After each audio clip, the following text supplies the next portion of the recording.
अहमदु नसल्ली अला रसूलिल करीम अम्मा बाद फ़ाऊज़ु बिल्लाहि मिनश शैतानिर रजीम बिस्मिल्लाहिर रहमानिर रहीम रब्बि इश्रह ली सदरी व यस्सिर ली अमरी वहल्लुल उक़दतम मिन लिसानी यफ़क़हू क़ौली। अस्सलामु अलैकुम रहमतुल्लाहि व बरकातुहू। हमने सूरह तौबा अल्हम्दुलिल्लाह कंप्लीट कर दी है और अब मैं आज इसका खुलासा बयान करने जा रही हूँ। फिर उसके बाद हम इंशाल्लाह सूरह यूनुस जो है नेक्स्ट जो 10वीं नंबर की सूरह है, ये सूरह नंबर 9 थी और पारा नंबर 11 शुरू हो चुका है। ठीक है, अब हम इंशाल्लाह पारा नंबर 11 में सूरह नंबर 10 को कवर करेंगे। तो हम आज ले लेते हैं सूरह तौबा का खुलासा। तो हम स्टार्ट करते हैं। आऊज़ु बिल्लाहि मिनश शैतानिर रजीम बिस्मिल्लाहिर रहमानिर रहीम। सूरह तौबा जो है वो मदनी सूरह है और सूरह तौबा का जो नाम है, हम हमेशा नाम बयान करते हैं कि नाम क्यों रखा गया। तो इसमें इसका नाम इसलिए रखा गया कि इसमें 3 सहाबा जो थे वो मुखलिस नीयत से उन्होंने तौबा की थी, क्योंकि वो जंग तबुक का इसमें ज़िक्र है और जंग तबुक में वो सुस्ती की वजह से नहीं जा पाए। और फिर जब जैसे ही हुजूर पाक सल्लल्लाहु अलैहि वसल्लम आए तो उन्होंने सच्चे दिल से बता दिया, कोई मुनाफिकत नहीं की, कोई झूठ नहीं बोला, कोई बहाने नहीं बनाए और सच्चे दिल से कह दिया कि नहीं, हमने सुस्ती की वजह से हम रुक गए थे और अब हम माफ़ी चाहते हैं और अल्लाह से हम मग़फ़िरत मांगते हैं। तो फिर कुछ उनका इम्तिहान लिया गया 50 दिनों तक और फिर आगे उनकी फिर तौबा कबूल की गई। तो वो तौबा कबूल करे जाने का जो ये सारा मंजर है, उसकी वजह से इसका नाम सूरह तौबा पड़ा है। एक वजह और फिर एक ये चीज़ है कि इस सूरह में बिस्मिल्लाहिर्रहमानिर्रहीम नहीं पढ़ी जाती। 114 टोटल सूरतें हैं कुरान पाक में और उसमें सिर्फ़ और सिर्फ इसी सूरह में बिस्मिल्लाहिर्रहमानिर्रहीम नहीं पढ़ी जाती। उसकी वजह यह है कि कुछ लोग कहते हैं कि सूरह मुफस्सिरी सूरह अनफाल जो हमने इससे पहले पढ़ी और सूरह तौबा, इनमें सिमिलरिटीज़ है। उसमें भी जंग की तैयारी और उसकी बातें बताई है और इसमें भी वही चीज़ें बताई है। तो ये कंटिन्यूसन में रह जाए और हुजूर पाक सल्लल्लाहु अलैहि वसल्लम ने अपने ज़माने में कभी भी इसके आगे बिस्मिल्लाह नहीं पढ़ी, इसी वजह से इसमें भी बिस्मिल्लाह नहीं पढ़ी जाती। ठीक है, तो हम स्टार्ट करते हैं। सूरह तौबा का नाम क्यों है मैंने आपको बता ही दिया, मैं फिर से पढ़ लेती हूँ। इसमें 3 सहाबाओं की तौबा मुलतवी करने के बाद उनकी मुखलिस तौबा कबूल किए जाने की वजह से इसका नाम सूरह तौबा रखा गया है। इसमें 3 खुतबे हैं, मतलब 3 टॉपिक है अलग अलग। पहला टॉपिक है हज के बारे में, दूसरा है गजवे तबुक की तैयारी के बारे में, उस वक्त के उन लोग क्या क्या ड्रामे कर रहे थे, सच्चे मोमिनीन जाना चाह रहे थे पर हुजूर पाक सल्लल्लाहु अलैहि वसल्लम उनको कुछ लोगों को सवारी नहीं होने की वजह से मना कर रहे थे, तो उनके दिलों में क्या गम पड़ रहे थे, कुछ लोग जा रहे थे। तो ये सारी चीज़ों की बातें हैं। फिर गजवे तबुक से वापसी के बाद जो मुनाफिकीन लोग जो रुक गए थे, उनके ड्रामे बताए गए हैं कि वो कितनी तरीके से झूठ बोल रहे हैं, झूठी कस्में खा रहे हैं, पर अल्लाह ताला को उनके दिलों के हाल पता है और हुजूर पाक से सबके सामने उनकी मुनाफिकत बयान कर दी है। और कुछ लोग जो 3 सहाबा हैं वो उन्होंने मुखलिस तौबा भी की है और कुछ लोगों को जाना था पर हुजूर पाक से सबने मना कर दिया। तो ये सारी स्टोरीज़ उसमें बयान की है। ठीक है, तो ये 3 टॉपिक मेन है। तो हम शुरू करते हैं। काफिरों को बरात का ऐलान किया गया। इस सूरह का नाम तौबा भी है और बरात भी है। ठीक है, तो बरात का ऐलान मतलब उनको बिल्कुल बाइकआउट करने का, उनसे बिल्कुल रिश्ता रखने को मना कर दिया गया, क्योंकि वो अपनी हरकतों से बाज नहीं आ रहे थे। तो उनको बरात का ऐलान किया और कहा कि 4 मन तक तुम सुधर जाओ, मतलब ठहर जाओ, फिर उसके बाद तुम्हारे खिलाफ जंग की जाएगी, है ना। जंग की ऐलान कर दिया। हुजूर सल्लल्लाहु अलैहि वसल्लम को कहा कि जो लोग अमली तौर पे मुसलमान हैं, मतलब कुछ लोग वहाँ मुनाफिक भी थे, अमल नहीं थे, बस अपने आप को मुसलमान कहते थे। उनका मकसद मुसलमान में आने का ये था कि वो मुसलमानों से सारी स्ट्रेटजी ले ले, जंग की तैयारी का जो सारा जो है वो सारे मतलब राज जान जाए और फिर आगे दुश्मनों तक बताए। तो वो इसलिए अपने आप को मुसलमान कहते थे, हकीकत में वो मुसलमान नहीं थे। तो हुजूर पाक सल्लल्लाहु अलैहि वसल्लम को अब यहाँ पर तरगीब दी जा रही है, यहाँ पर बताया जा रहा है कि जो लोग अमली मुसलमान बन जाए, मतलब वो उनकी तरफ से हाथ रोक ले, उनके लिए जंग नहीं करनी है। जैसे कि वो तौबा कर ले, सच्चे दिल से नमाज पढ़े, ज़कात और जिहाद और सब में बढ़ चढ़ कर हिस्सा ले, तो ऐसे लोगों को माफ़ कर देने की तरगीब दिलाई। फिर इनका जुर्म ये था, जो असली मुसलमान नहीं थे, उनका जुर्म ये था कि ये लोग अल्लाह के दीन में रुकावट बनते थे और अल्लाह की आयतों का इनकार भी करते थे और रिश्तेदारों में फूट फसाद भी करते थे। और जो जंग में जा रहा था उन लोगों को भी रोकते थे, उनको डराते थे कि उनका माल ख़त्म हो जाएगा, उनकी जान चली जाएगी तो वो दुनिया नहीं जी पाएंगे, उनके बीवी बच्चों का क्या होगा। तो ये सारी चीज़ों का वो डर डालते थे। आयत नंबर 16 से 19 में जिहाद को उबारने की बातें बताई गई है। बड़ा अज़र उनके लिए होगा जो जिहाद में शिरकत करेंगे, जिन्होंने अपनी जानें व माल को जंग में खर्च किया, उनके लिए जन्नत की बशारतें दी। और जो लोग जिहाद में निकलने से ज़्यादा अपने घरों, तिजारतों, मतलब अपने व्यापार धंधों को और रिश्तेदारों को तरजीह देते हैं, उनके लिए अल्लाह के फ़ैसले का इंतज़ार करने का हुक्म दिया गया। 29 से 35 में बनी इसराइल और अहले किताब का जिक्र है और इनके खिलाफ जिहाद का हुक्म दे दिया गया है, यहाँ तक कि वो जजिया देकर अपनी हरकतों पर मलामत करके वापस अल्लाह की राह पर न आ जाए। वो अपने मुंह की फूंक से अल्लाह के नूर को मिटाना चाहते हैं। ये तो ऐसा हुआ जैसे हम फूंक मारकर सूरज की किरण या चांद की रोशनी को बुझाने की कोशिश कर रहे हैं। मतलब क्या हम अल्लाह ताला के नूर को, नाउजुबिल्ला, मतलब वो जो सोच रहे थे मुशरिकीन और बनी इसराइल और जो अहले किताब है, उनकी जो सोच थी कि भाई हम कैसे भी करके हमारी हरकतों से और हम कैसे भी करके इस्लाम को फैलने न दें और उस अल्लाह का नूर बुझा दें, ताकि हम हमारी ही वाहवाही हो और हम ही राज कर सकें। तो वो इनका शुरू से और आज के टाइम में भी अपन देखें तो यही हो रहा है। इस्लाम का परचम हर कोई बुझाने की कोशिश कर रहा है, अल्लाह के नूर को बुझाने की कोशिश कर रहा है। तो उसमें हमारा क्या रोल होना चाहिए? हमारा रोल ये होना चाहिए जो हुजूर पाक सल्लल्लाहु अलैहि वसल्लम ने और सहाबाओं ने उस वक्त किया। इतनी मशक्क़त करने के बाद भी उन्होंने अपनी जानें और मालों की परवाह न करते हुए अल्लाह ताला की राह में लग गए। उन्होंने बहुत कोशिशें की, तब जाके इस्लाम अभी तक हम तक आया है ना। तो हमें भी अब औरों तक पहुँचाना, ये हमारी ड्यूटी है, हमारी जिम्मेदारी है। तो ये बताया गया कि वो अपनी फूंकों से अल्लाह के नूर को मिटाना चाहते हैं, यानी ये दीन के खिलाफ किस तरह से चालाकियाँ खेल रहे थे। उन्होंने साजिशें रचने के लिए मुसलमानों के खिलाफ अल्लाह की मस्जिद है, मतलब कहते थे कि अल्लाह की मस्जिद है, अल्लाह का घर है, पर नाउजुबिल्ला वो ऐसे ठिकाने बनाते थे अल्लाह का मस्जिदों का नाम लेकर, लक़ब लेकर, झूठी झूठी, और वो ऐसे घर बनाते थे ताकि वहाँ पर सारे जितने भी मुशरिकीन या मुनाफिकीन मिल के स्ट्रेटेजी बना सके, आपस में बातचीत कर सके, आपस में एक उनके लिए साजिशें रच सके। तो ये सारी चीज़ें करने के लिए उन्होंने मस्जिदें बनाई थी। उनको ऐसी मस्जिदों को मस्जिद ज़रार कहा जाता था और मस्जिद ज़रार को तोड़ने का अल्लाह ताला ने हुजूर पाक सल्लल्लाहु अलैहि वसल्लम को हुक्म दे दिया था। ठीक है, फिर यहाँ पर और अपने उल्मा और दरवेश को उन्होंने, एक मिनट,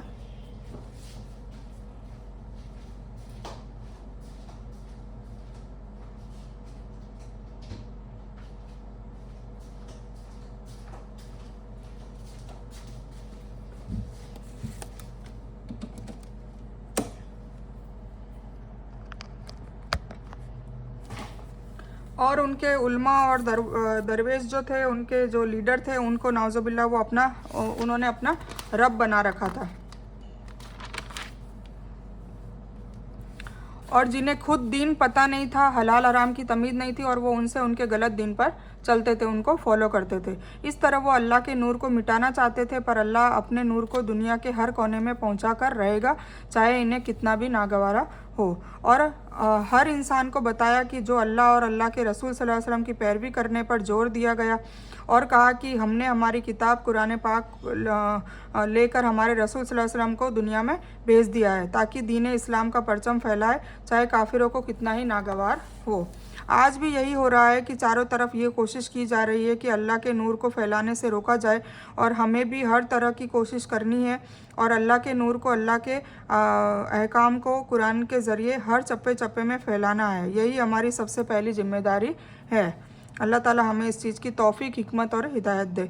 फिर बताया गया कि जो लोग माल, सोना, चांदी जमा करके रखने वालों को अल्लाह ताला के अजाब की धमकी दी गई है, और ये कहा है कि जो अल्लाह की राह में खर्च न करने वालों को अल्लाह के अजाब कभी भी आ सकता है, वो उसकी मतलब तब तक उसका इंतज़ार करें। फिर 36 और 41 में तरगीब जिहाद और तर्क जिहाद पर कानून कायदे बताएं कि जो जिहाद को छोड़ रहा है उनके लिए क्या सजाएं हैं, और जो जिहाद में जा रहा है उनके लिए क्या नेमत है, उनके लिए क्या इनाम है। तो ये दोनों चीज़ बताई जा रही है, क्योंकि उस वक्त जिहाद करना बहुत ही फ़र्ज़ ऐन था।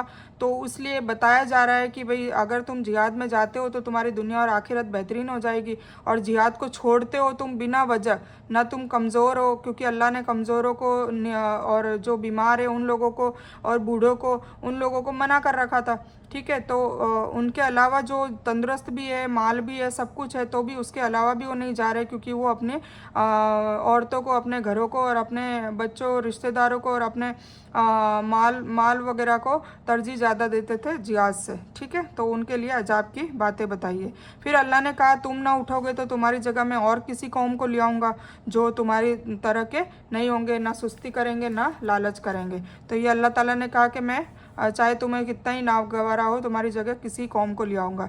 यही हाल हमारे साथ होने वाला है कि अगर हम हमारी जिम्मेदारियां नहीं निभाएंगे, अम्र बिन मारूफ और नही अनिल मुनकर, मतलब अच्छी बातों को बताना, नेक बातों को बताना और बुरी बातों से रोकना, ये काम हर इंसान का, हर औरत, बच्चे, बूढ़े, जवान, मर्द, सबका, हर मुसलमान का ये फ़र्ज़ है कि वो ये अल्लाह के इस्लाम को लोगों तक पहुँचाए। अगर हम ये काम से, वैसे भी हम तो उठ चुके हैं और ये काम से बिल्कुल मुंह मोड़ेंगे तो अल्लाह ताला हमारी जगह किसी और कौम को ले आएगा। फिर जंग तबूक में तसल्ली भी दी है, अल्लाह ताला तुम्हारे साथ है। हुजूर पाक सल्लल्लाहु अलैहि वसल्लम को कहा है कि कोई बात नहीं, अगर कुछ मुसलमान नहीं, मतलब उनको मुनाफिक कहेंगे कि वो तुम्हें साथ नहीं दे रहे, तो तुम्हें डरने की ज़रूरत नहीं, अल्लाह तुम्हारे साथ है।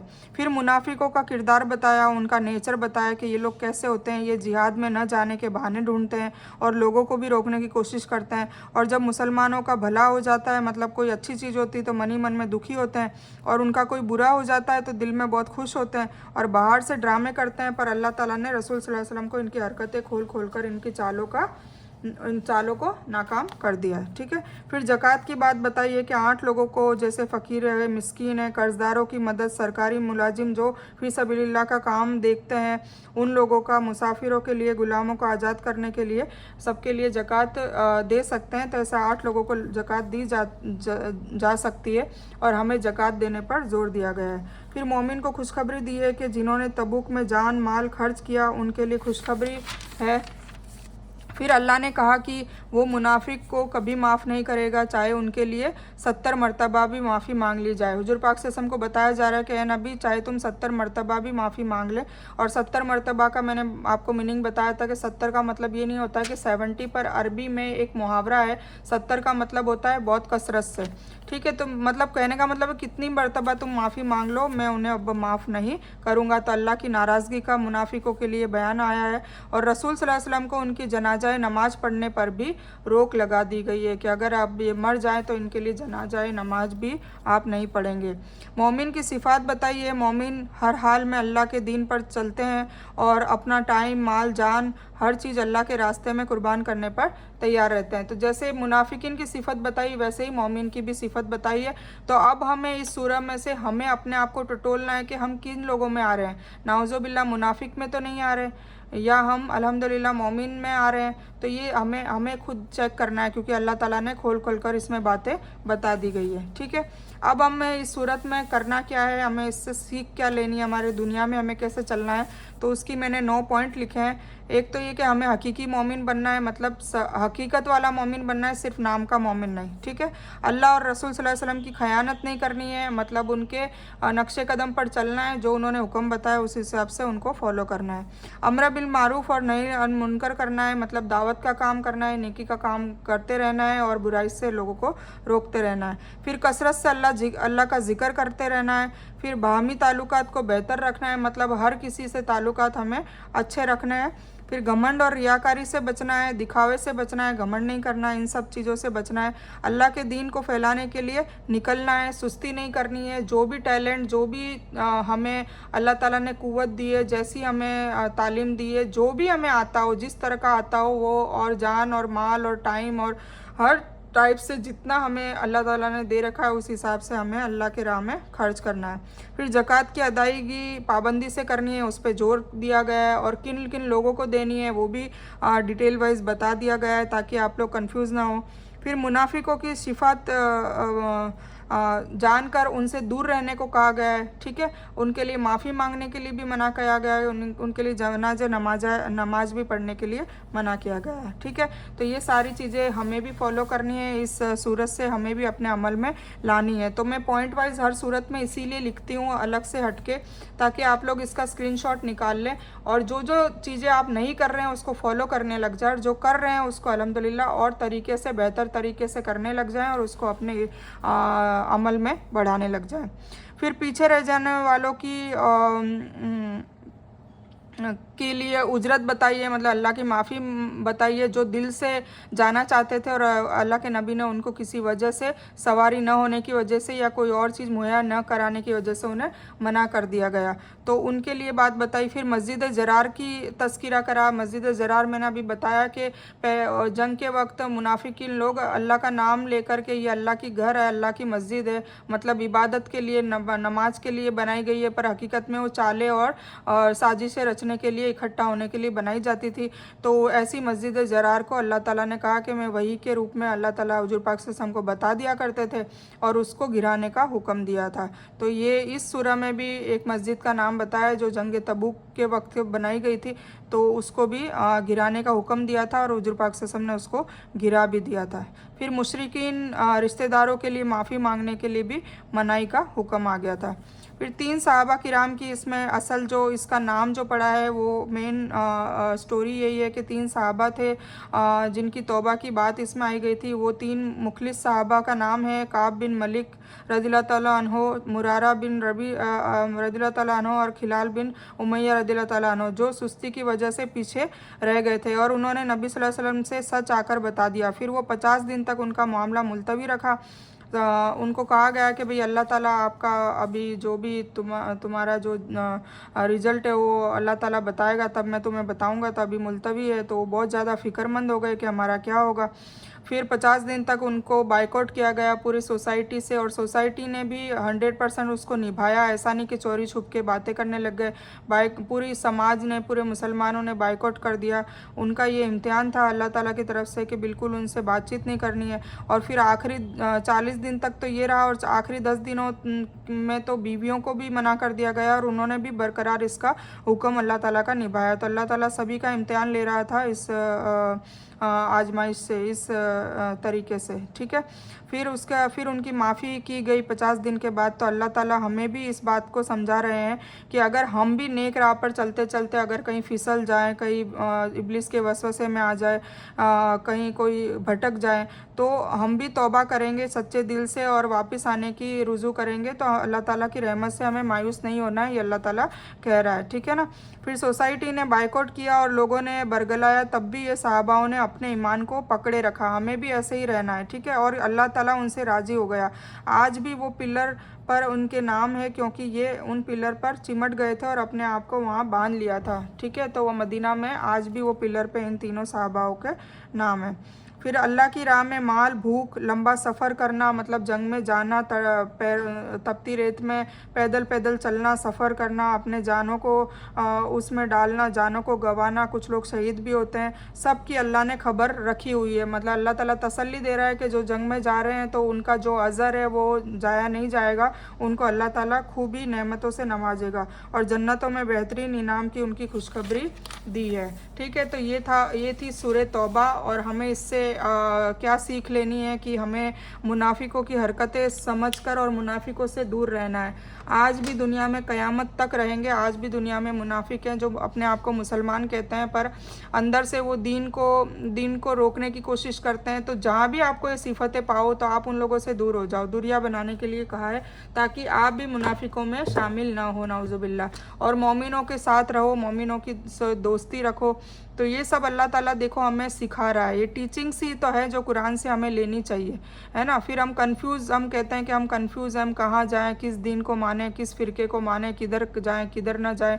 तो कुरान तो खोल खोल कर बता रहा है, तो हमें अक्ल भी दे रखी है और अल्लाह ताला ने खुद कहा है कि है कोई बंदा जो नसीहत पाना चाहे, जो इससे नसीहत ले ले, कुरान से नसीहत ले ले। और हमने हर इंसान को अक्ल दे रखी है ना। तो इस तरीके से हमें बस कुरान को धीरे धीरे सीखते जाना है और फिर हमें हमारी अक्लों को बढ़ाना है। हमें खुद ही सोचना है कि हम पहले तो हम अपने आप को कहाँ पर रखते हैं, हम क्या सच्चे पक्के मोमिन हैं या फिर हम मोमिन नहीं है, मुसलमान हैं, या फिर हम मुसलमान नहीं है, नाउज़ुबिल्लाह मुनाफिक की कैटेगरी में आते हैं, या फिर हम क्या मुशरिकीन तो नहीं है, हम शिरक तो नहीं कर रहे हैं, तो हम किस कैटेगरी में आते हैं। पहले तो हमें अपने आप को टटोलना है। अभी तक तो 9 सूरत तक तो पता चल ही गया होगा कि शिरक किसे कहते हैं, बिदात किसे कहते हैं, निफाक किसे कहते हैं और सच्चा ईमान किसे कहते हैं, ठीक है। तो जो चीज़ हमारे में होगी उस हिसाब से, सच्चा ईमान होगा तो हम मोमिन कहलाएंगे, सच्चा इस्लाम होगा तो हम मुस्लिम कहलाएंगे, गंदा निफाक होगा तो हम मुनाफिक कहलाएंगे, कुफर करते होंगे तो काफिर, और शिरक करते होंगे तो मुशरिकीन कहलाएंगे। नाउज़ुबिल्ला नाउज़ुबिल्ला। तो हमें अपने आप को बस हमारी इसलाह हमें करने की ज़रूरत है, हमें तौबा मांगने की ज़रूरत है, कसरत से अल्लाह का ज़िक्र करने की ज़रूरत है, और अल्लाह ताला से हमेशा हर सूरह का आगाज़ और अंजाम में हमेशा अल्लाह से रो रो कर हिदायत की दुआ मांगे, अपने लिए, अपने वालिदैन के लिए, अपने परिवार के लिए, अपने बच्चों के लिए, अपने शौहर के लिए और अपने खुद के लिए हमेशा मांगे। और उम्मत मुस्लिमा जो हुजूर पाक सल्लल्लाहु अलैहि वसल्लम की उम्मत है उन सब के लिए की हिफाजत की दुआ मांगे, फ़िलिस्तीन में और जहाँ भी मुसलमानों पे कहर ढा रहा है उन लोगों की दुआ मांगे। तो ये सब चीज़ें हमारे पे हक़ है, हमारा फ़र्ज़ है कि हमें ये सब करना चाहिए। और फिर हमें ऐसा ही नहीं कि बस घर बैठे 5 वक्त की नमाज़ें पढ़ ली, कुरान पढ़ लिया तो हम हमारी ज़िम्मेदारी से फ़ारिग हो गए। हमें दुनिया के लिए निकलना है, लोगों की खिदमत, जितना हमारे में सहूलियत है, जितना हमारे पास, जितना हम खर्च कर सकें, जितना हम टाइम खर्च कर सकें, जितना हम माल खर्च कर सकें, जितना हम जो भी हमारे में टैलेंट दिया है हम वो कर सकें। किसी को अच्छा खाना बनाना आता है तो खाना बना बना के गरीबों को खिलाए, भूखों को खिलाए। कुरान में बार बार भूखों को खिलाने का तज़किरा अल्लाह ताला ने दिया। अल्लाह को बहुत पसंद है ऐसे लोग जो खाना खिलाते हैं। तो अपना माल भी खर्च करें, अपना टाइम भी खर्च करें, अपने जानों को भी खर्च करें। तो जो सहूलियत जैसा आपको है वो खर्च करते रहें, और खालिस नीयत के साथ, दिखावा नहीं होना चाहिए, घमंड नहीं होना चाहिए। ऐसा नहीं दिल में होना चाहिए कि भाई लोग हमें सखी बोलने लग जाए और लोग हमारी तारीफ़ें करने लग जाए। अगर ये सब दिल में आएगा तो फिर हम रियाकारी में आ जाएंगे, घमंड में आ जाएंगे, तो हमारी सारी जो नेकियां हैं वो सब बर्बाद हो जाएगी, ज़ाया हो जाएगी। हमें सिर्फ़ और सिर्फ अल्लाह को राज़ी करने के लिए सारे काम करने हैं। हमारे दिल में हमदर्दी हो तो वो सिर्फ़ अल्लाह की रज़ा के लिए हो। हमारे दिल में किसी के लिए कोई निस्वार्थ भावना से प्रेम हो या उनके लिए कोई हम खिदमत कर रहे हो तो वो सिर्फ़ और सिर्फ अल्लाह की रज़ा की नीयत से हो। ठीक है, तो मैं इस बयान को यहीं ख़त्म करूँगी। अल्हम्दुलिल्लाह अल्हम्दुलिल्लाह हमने सूरह तौबा आज कंप्लीट कर ली है। इंशाल्लाह हम अगली बार मतलब नेक्स्ट वीडियो में सूरह यूनुस और पारा नंबर 11 का स्टार्ट करेंगे इंशाल्लाह। तो इस बयान में कुछ भी दीन की अच्छी और हक बात आई हो सिर्फ़ और सिर्फ अल्लाह की तरफ से है, और बुरी या गलत बात जो गलती से और जज्बात में आकर मेरे मुँह से कुछ भी गलत वर्ड या कोई बात निकल गई हो तो वो मेरी तरफ से है।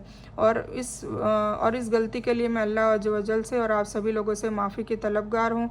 मैं कोई आलिमा नहीं हूँ, मैं सिर्फ तालिब इल्म हूँ। अल्लाह मेरी कोशिश से आप सभी को नफ़े वाला इल्म पहुँचाए और आप लोगों की हिदायत हिकमत में सदका जारिया बनूँ, बस मेरी यही तमन्ना है। आमीन सुम्मा आमीन या रब्बल आलमीन। रब्बना आतीना मिन लदुनका रहमतम व हय्यि लना मिन अमरिना रशदा। अल्लाहुम्मा सल्लि अला मुहम्मद व अला आलि मुहम्मद कमा सल्लैता अला इब्राहीम व अला आलि इब्राहीम इन्नका हमीदुम मजीद। अल्लाहुम्मा बारिक अला मुहम्मद व अला आलि मुहम्मद कमा बारकता अला इब्राहीम व अला आलि इब्राहीम इन्नका हमीदुम मजीद। व आखिरु दावाना अनिल हम्दुलिल्लाहि रब्बिल आलमीन।